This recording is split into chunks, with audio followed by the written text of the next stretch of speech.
So, I managed to stop playing Pokemon Go just long enough to make this video, and while I was taking my sweet time catching Pidgeys and Magikarps, I came across the trailer for the new Assault Suit Lainos game.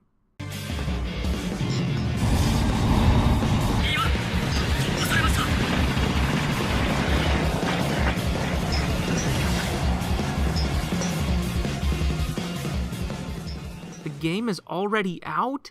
How did I miss this?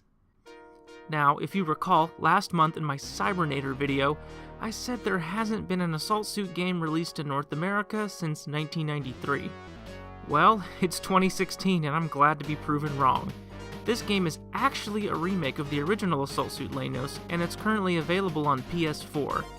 Unfortunately, I don't own a PS4, but I've heard the game will have a PC release at some point.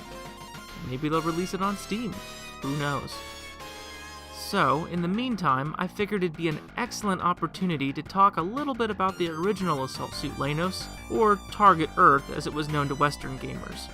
Released for the Sega Genesis in 1990, Target Earth is a side-scrolling mech shooter that takes place 10 years after the events of Cybernator, or Assault Suit Vulcan. Now, a fun bit of trivia, so Cybernator and Target Earth both sound pretty cheesy, right? Something so cheesy they could come straight out of a science fiction B-movie. Well, it turns out that Target Earth is already the title of a 50s B-movie. And guess what? The plot's about robots invading from Venus. Interesting. Anyways, let's get into the game. The game quickly informs you that you're part of the Earth Defense League, and former Earthlings from the far reaches of outer space are back with their army of cyborgs, and a vengeance. Basically the plot from Killzone, only with mechs. You play as Rex, an ace assault suit pilot out to stop the enemy's advance. And of course, the real star of the show here is the assault suit itself. Capable of zero-G combat and equipping a multitude of deadly weapons, the assault suit is not to be trifled with. Instead of your usual health system, the assault suit actually recharges health at a slow rate. However, if it reaches zero, that's it, game over. This game is no walk in the park. Part of what makes this game so frustratingly hard is the controls. Unlike Cybernator, Target Earth does not allow you to hold down a shoulder button for aiming, because there are no shoulder buttons on the Genesis controller.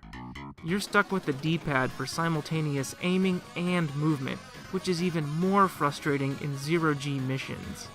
There is a secondary aiming option in the main menu, but it's even worse in my opinion. However, one nice feature is that your assault suit can jump clear as day over most enemy units, allowing you to rain bullets from above. With the controls out of the way, let's take a quick look at the game design. At first glance, Target Earth was quite a colorful game for 1990, especially when you consider that most people were still playing 8-bit video games on their Nintendo Entertainment Systems at the time. The enemies clearly stand out in a green color, helping you to avoid any confusion while firing. Now, I wouldn't call this next part amazing or anything, but the game gives you complete left and right movement. Obviously, it's not revolutionary, but many games during this time forced you to keep moving right, with no opportunity to retrace your steps. It's still a run-and-gun side-scroller at the end of the day, but at least it gives you more freedom of movement. This becomes even more evident with Stage 3, when it's up to you to stop an enemy advance in zero gravity. Up, down, left, or right, go wherever you want. The choice is yours. And last but not least, the game lets you customize your weapon loadout before each mission, with selections like grenade launchers, machine guns, and even shotguns. All you have to do is press the C button to select your weapon of choice during combat. Well, that's Target Earth in a nutshell. Definitely not for the faint of heart, or those with a short temper.